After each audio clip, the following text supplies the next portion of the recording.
नमस्कार, आपका पॉलिटिकल दाव पेच में स्वागत है। और जैसा आप जानते हैं कि पेड़ जो है वो अब हमारे इकोसिस्टम का एक बहुत महत्वपूर्ण हिस्सा है। अगर ये महत्वपूर्ण हिस्सा काटा जाए तो इकोसिस्टम जो है वो डिसबैलेंस हो जाता है। इन्वायरमेंट के लिए भी बहुत बड़ा खतरा है और बाकी चीजों के लिए भी बहुत बड़ी एक समस्या है। पॉल्यूशन कुछ भी कह लीजिए। और आजकल जैसे कोविड का दौर है तो आप हर कोई ऑर्गेनिक होना चाह रहा है इम्यूनिटी को बढ़ाने के लिए। और खिलाने जा रहा हूं ग्रीन यात्रा। आपने सुना होगा सेव द ट्री, पेड़ों को बचाओ।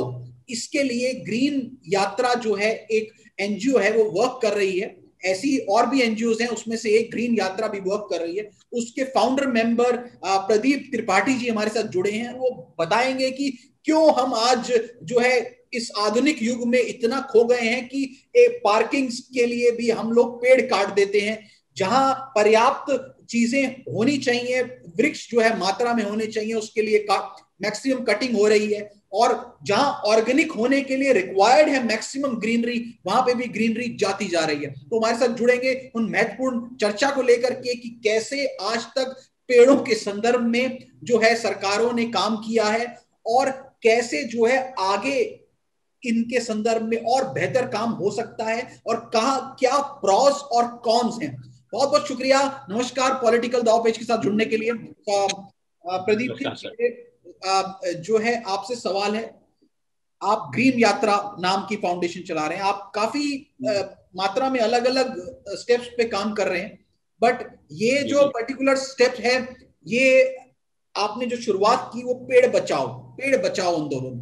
तो ऐसे में आपसे जानना चाहूंगा कि आज तक ऑब्वियसली आप इस संदर्भ में काफी काम कर चुके हैं, क्या क्या आप महत्वपूर्ण हमारे को बताना चाहेंगे आज तक किया है आपने काम इस पर्टिकुलर एरिया में? प्लीज हाईलाइटेड पॉइंट्स चाहूंगा। जी, हम लोग ग्रीन यात्रा, हम एनवायरनमेंट पे काम करते हैं। तो ओवरऑल हम लोग कैसे हम कार्बन न्यूट्रलिटी की तरफ, जैसे सस्टेनेबल डेवलपमेंट गोल 2030 है, उस पर हम लोग काम कर रहे हैं। और tree plantation is the major part हमारे जो प्रोजेक्ट्स हैं, जिसमें हम डिफरेंट टाइप्स के प्लांटेशन का काम करते हैं, जो शहर के अंदर, शहर के बाहर, आउटस्कर्ट में, डिग्रेडेड लैंड पे हम लोग काम कर रहे हैं।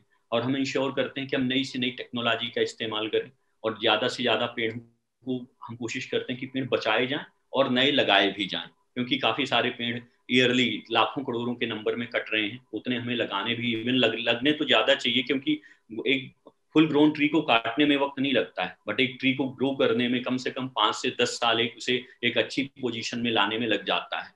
तो ये बहुत ज़रूरी है कि हम पेड़ों को लगाएं और उन्हें बचाएं। और सबसे बड़ी बात है, लगाना सिर्फ पेड़ का, जो आप देख रहे हैं काफी सारी मुहिम चलती हैं, वो सिर्फ पूरे प्लांटेशन प्रोसेस का 10 से 15% है। पेड़ लगाना, फिर उसे मेंटेन करना और उसे बचाए रखना कि वो एक वृक्ष में कन्वर्ट हो जाए। तो वो सबसे ज्यादा इंपॉर्टेंट फोकस होता है। बचाना सबसे बड़ी चीज है। पेड़ तो हम बहुत लगा देते हैं, पर पेड़ों को एक तरीके से पाल पोस के बड़ा करने तक की भी एक जिम्मेदारी होती है। तो ऐसे में किस तरीके से क्या पैटर्न अपनाते हैं कि वो वहीं टिके रहे हैं, और क्या आपके मेजर्स होते हैं कि इतनी काउंटिंग है यहाँ लगा, और अगर कोई उसको हानि पहुंचाने की कोशिश करता है तो किस तरीके से कार्रवाई करते हैं? सर वो बताइए प्लीज हमें। सर, हमारी कोशिश होती है कि जहां पे भी हम पेड़ लगाएं तो हम उनको बचाएं। और अभी तक हमारा ये है कि कम से कम 80 से 90% से ज़्यादा सर्वाइवल होता है। और उसके लिए सर मेहनत करनी होती है। सिंपल सा है कि हम जहाँ पे भी पेड़ लगाते हैं तो एटलीस्ट हम उसे 3 मानसून तक तो उसकी केयर करें। इनिशियल फेज पे ये होता है। तो हम लोग जहाँ जहाँ पे भी पेड़ लगाते हैं तो वी प्रेफर कि हम प्रोटेक्टेड लैंड में लगाएं, या ओपन लैंड में भी लगाते हैं तो हम अपने वहाँ पे केयर टेकर रखते हैं ताकि जानवरों से बचा सकें। टाइम टाइम पे जो वीड उगती है, घास उगती है, उसको हम बचा सकें, फायर इंसिडेंसेस को बचा सकें। तो हम लोग मेहनत करते हैं। वाटरिंग फैसिलिटी होनी चाहिए। हम लोग कई इनोवेटिव टेक्नोलॉजीज का इस्तेमाल कर रहे हैं, जिसमें क्या कहते हैं, जो ग्रोथ है, क्या है उसका इस्तेमाल, कौन सी इनोवेटिव टेक्नोलॉजी है? नाम तो देंगे आप उसका प्लीज हमें। जैसे जी जी जी, हम लोग जैसे एक अर्बन फॉरेस्ट क्रिएट करते हैं तो एक मेथोडोलॉजी है, मियावाकी अर्बन फॉरेस्टेशन है, उसका हम लोग करते हैं। हम बायोमास मेथड का इस्तेमाल करते हैं। कन्वेंशनल प्लांटेशन में भी होता क्या है कि एक सिंपल सा लोगों की गड्ढा खोदा, कंपोस्ट डाला और पौधा लगा दिया और पानी डाल रहे हैं। That is the method generally लोग यूज करते हैं। बट हमने उसे अपग्रेड करके किया है कि टाइम कम है हमारे पास। आप देखिए सारी चीजें फास्ट ट्रैक पे हैं, लोगों के पास समय की कमी है, सो हम लोग उसमें डिफरेंट काइंड्स के बायोमास यूज करते हैं, वाटर रिटेनर, परफोरेटर। यदि आप रेतीली मिट्टी पे पौधा लगाते हैं तो उसमें पानी रोकने की क्षमता नहीं होती इस मिट्टी में, तो उस मिट्टी को हम उस लायक बनाते हैं कि वो पानी रुक सके। तो उसमें क्या होता है कि जब प्रॉपर तरीके से आप न्यूट्रिएंट्स होंगे, रूट के लिए स्पेस होगी, तो हम वो बायोमास डिसाइड करते हैं और वो पिट्स पे डालते हैं, फिर पेड़ लगाते हैं, तो उसकी जो ग्रोथ होती है ऑलमोस्ट डबल से ज्यादा हो जाती है। जो पौधा आपका क्या कहते हैं, जो ग्रोथ आपको 4 से 5 साल में मिलती है, वो आपको क्या कहते हैं 2 या 3 साल में मिल जाती है। तो इससे सर्वाइवल रेट ज्यादा होता है, क्वालिटी अच्छी होती है और कम टाइम में हमें फायदा मिलता है। और मेंटेनेंस भी एक लॉन्ग टर्म में देखें तो कॉस्ट कम लगती है उसमें, एज कम्पेयर टू यदि हम 5 साल हमें केयर करना, तो 2 साल के बाद 3 साल के बाद केयर नहीं करना होता है।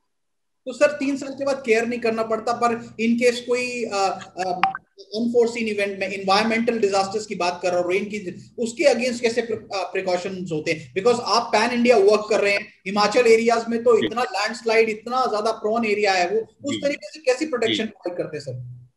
कोई फॉरेस्ट सर जो डिपार्टमेंट की मदद मिल रही है? कैसे कैसे कर रहे हैं सर, कैसे करेंगे सर? हम लोग अभी या ज्यादातर हम लोग अर्बन स्पेस पे काम कर रहे हैं, तो जहां पे ऐसी इंसिडेंट्स नहीं होते हैं कि जहां लैंड स्लाइडिंग का होता है, वहां का प्लांटेशन पैटर्न अलग टाइप में होता है, और वो भी इतना ज्यादा नहीं होता कि एक मास स्केल पे होता है कि आप लाखों करोड़ों पेड़ लगाएं तो उसमें आपके सारे के सारे पेड़ खत्म हो जाएंगे। सबसे बड़ा जो खतरा है वो इंसानों से है। पेड़ों को वो नेचर का एक तरीका होता है कि अपने आप को मेंटेन करता है। लोग, आपको मैं सिंपल बताऊं कि रोड साइड होता है, आप जो गवर्नमेंट भी रोड साइड लगाती है, तो लोग पार्किंग के लिए पेड़ को खत्म कर देते हैं कि हमारी गाड़ी यहाँ पे पार्क हो रही है तो ये जगह हमारी है। सरकार, लोगों की दुकानों के सामने पेड़ आ रहे हैं तो बोले हमारे बैनर के ऊपर आ रहा है, तो उस पेड़ को कट कर देंगे और कुछ ऐसा डैमेज कर देंगे कि उसकी डेथ हो जाएगी। तो ये हमारे लिए सबसे जैसे यदि रूरल स्पेस में कहीं पे लग रहा है तो फायर इंसिडेंसेस इतने होते हैं कि जैसे 3-4 साल तक हमने केयर करी, फिर 4 साल के बाद उसको ह्यूमन केयर की जरूरत नहीं होती है, वहां पर घास उगती है और लोगों ने बारिश के बाद यदि आग लगा दी तो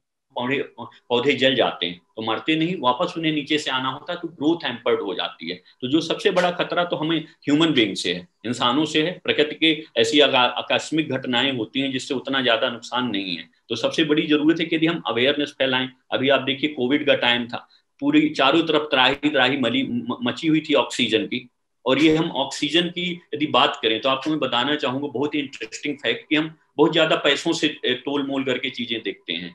तो एक दिल्ली के रेपुटेटेड एनजीओ हैं, उनने पूरा रिसर्च किया था, ये रिसर्च गूगल पे भी अवेलेबल है, कि एक दिन में आप जो ऑक्सीजन कंजम्पशन करते हैं यदि उसे बनाने से लेके सिलेंडर और हर चीजों में यूज किया जाए तो उसकी कीमत ऑलमोस्ट 13 लाख रुपए होती है। यानी दुनिया की 99% से ज्यादा पॉपुलेशन एक दिन की ऑक्सीजन सपोर्ट क्या कहते हैं अफोर्ड नहीं कर सकती। एंड हम वो चीजें हमें फ्री में मिल रहा है पेड़ों से। तो डेफिनेटली हमें ये चीज समझने की जरूरत है कि पेड़ हमारे लिए जीवनदायी है, और हमें ऑक्सीजन के साथ साथ शेड मिलती है, शेल्टर मिलता है, बायोडाइवर्सिटी होती है जो पूरी तरह से खत्म हो रही है। तो पेड़ ऐसा नहीं है पेड़ के साथ सिर्फ आपको ऑक्सीजन कम हो जाएगी। जैसे मैं सिंपल सी बात करूं, बायोडाइवर्सिटी, आज हम ये चला रहे हैं कि पक्षियों को बचाने की मुहिम चला रहे हैं, ये बर्ड्स होने चाहिए, लेकिन उनको बर्ड्स को बैठने की जगह नहीं है। हाउस स्पैरोज खत्म हो रही है धीरे धीरे, कहीं ना कहीं उनका डेस्टिनेशन है जो शहर के अंदर पक्षी होते हैं। तो हम लोग जैसे, यदि एक चीज मैं पॉइंट आउट करना चाहूंगा यहाँ पे और रिक्वेस्ट करना चाहूंगा लोगों से कि गलती से भी नॉन नेटिव ट्रीज नहीं लगाएं। यदि हम जो लगाते हैं, जैसे अभी मुंबई में साइक्लोन तूफान आया था, इसमें जो पेड़ गिरे थे वो नॉन नेटिव 70% ट्रीज थे। नॉन नेटिव ट्रीज में पक्षी अपना घोंसला नहीं बनाते हैं, एनवायरमेंट के लिए अच्छे नहीं होते हैं, उनकी ग्रिपिंग अच्छी नहीं होती हमारी सॉइल पे। तो सही है कि सही प्लांट लगाएं और केयर करें उनका। सर मेरा आपसे ये सवाल है कि आपने एक बहुत बड़ा पॉइंट दिया है मुझे, ऑक्सीजन। ऑक्सीजन तो पेड़ों से मिलती है, ये तो जो है बहुत ही सही बात है। और एक तरीके से पेड़ हमारे लिए, जैसे आपने बताया, जीवन दाता है, जो कि ऑक्सीजन, और इस टाइम पे ऑक्सीजन मैक्सिमम लोगों को लिए, और कोविड के टाइम पे लोग अपने फार्म्स की तरफ, फील्ड्स की तरफ ज्यादा भागे, और ग्रीनरी वहीं मिलती है, और वो बहुत ही ज्यादा इंपॉर्टेंट है। सर ऐसे इस तरीके की चीजें जो हमारे को आज तक मिली हैं, प्रकृति से मिली हैं, तो आपको नहीं लगता कि हमने उसको बचाने की भी बहुत कोशिश की है? और आगे क्या ऐसे कॉन्स रहे हैं, प्रॉस हैं, क्या ऐसे कॉन्स रहे हैं जो इनके आड़े आ रहे हैं? क्या आप इसे एक एडमिनिस्ट्रेटिव रूप देते हैं, या फिर किस तरीके से लोग देते हैं? ऑब्वियसली एडमिनिस्ट्रेशन अलग से वर्क नहीं करती, उसे लोगों का साथ चाहिए। जब वो अवेयरनेस जी जी कर सकते हैं, पर अवेयरनेस में इम्प्लीमेंटेशन में लोगों का साथ चाहिए। तो कैसे, किस तरीके से देखते हैं सर आप इसको? क्योंकि लोग ये जो जनता मैं बताएगी कि कहाँ उनकी संदर्भ में अगर कमी है, तो जनता और एडमिनिस्ट्रेशन दोनों साथ में मिले, कैसे देखते हैं सर? जी जी इसका जी जी इस सबसे बड़ी इंपॉर्टेंट चीज है कि ये सबकी जिम्मेदारी है।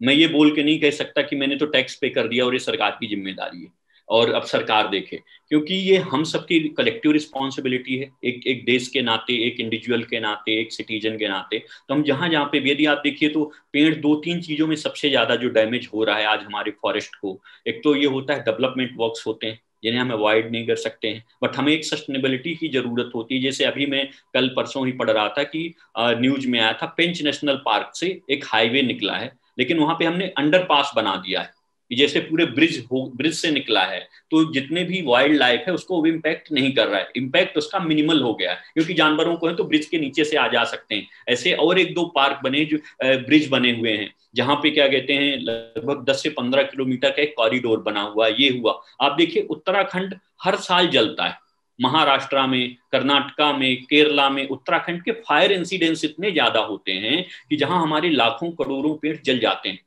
तो हमें ये लोगों में अवेयरनेस करने की जरूरत है कि ये वही ऑक्सीजन, ये पेड़ हैं जिससे हमें लाइवलीहुड मिलती है, ऑक्सीजन मिलती है।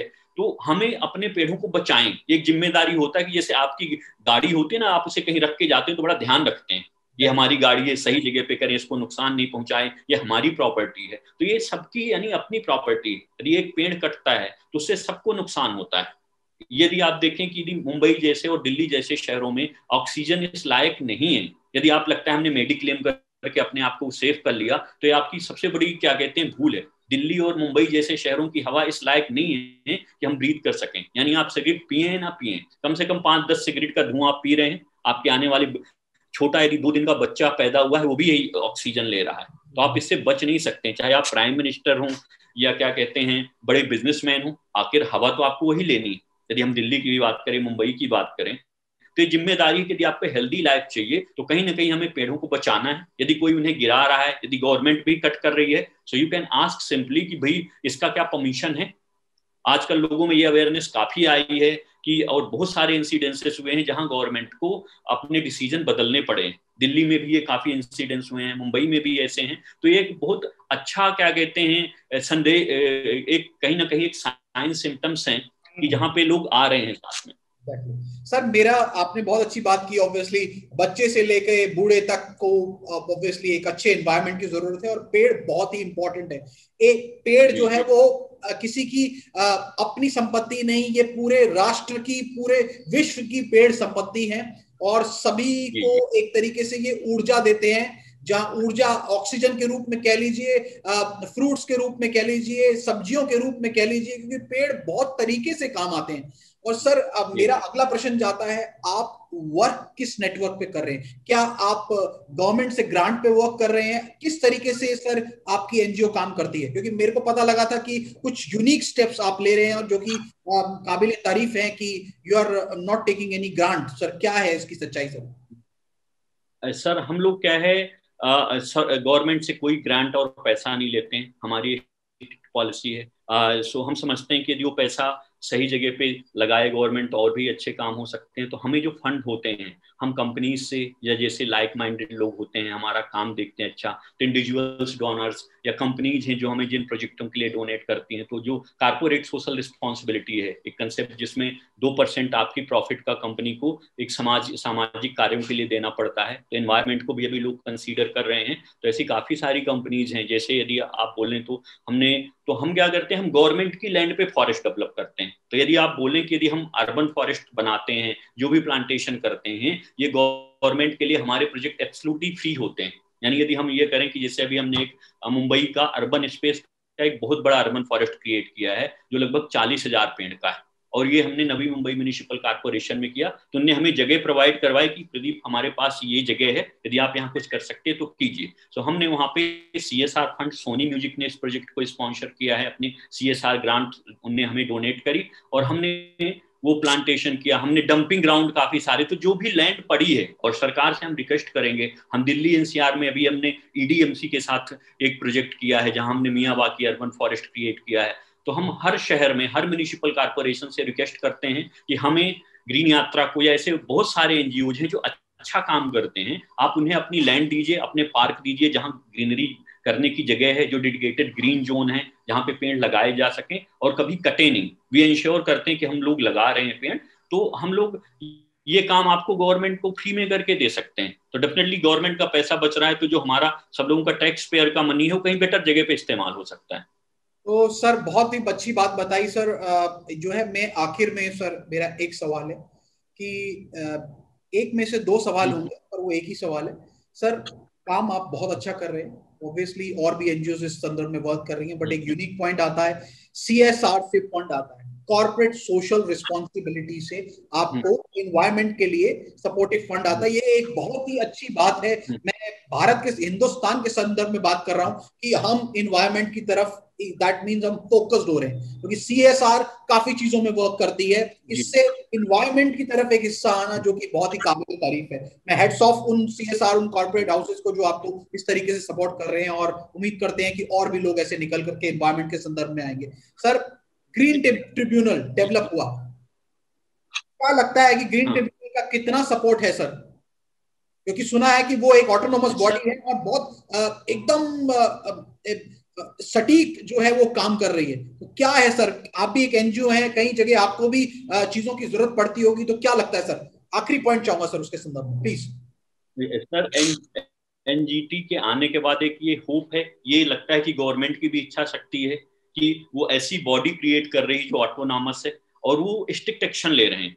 वो कई जगह कितनी गवर्नमेंट बॉडीज के ऊपर पेनाल्टीज लगाते हैं, कितने प्रोजेक्ट वो रोकते हैं। सो आई थिंक ये एक एनजीओज के लिए, एनवायरनमेंट के लिए एक बहुत बड़ा ऑर्गेनाइजेशन है, एक जहाँ पे लोगों को जब कहीं से भी उम्मीद नहीं होती तो लोग एनजीटी में जाते हैं कि हमें यहाँ से तो जस्टिस मिलेगा, हमारे पौधे जैसे लोग, एक होता है कि जनरल पब्लिक के लिए हम सुप्रीम कोर्ट में जाएं, राइट, तो एक भरोसा है, तो ये उसी का एक फॉर्मेट है जो एनवायरनमेंट के लिए स्पेशली काम करता है। तो आई थिंक ये NGT was the much needed, और बहुत ही अच्छा काम कर रहे हैं। उन्हें बहुत सारा ऐसा काम किया है जिससे बहुत सारे प्रोजेक्ट रुके हैं, जो डेवलपमेंट के लिए ऐसा था कि उन्हें बोला कि एक बीच का रास्ता आप निकालिए, लाखों पेड़ कट रहे हैं तो हम बचाएं, कई सारी जगह पे पॉल्यूशन हो रहा है, कंपनीज हैं जो नॉर्म फॉलो नहीं कर रही हैं, ग्राउंड वाटर ज्यादा यूज कर रही हैं।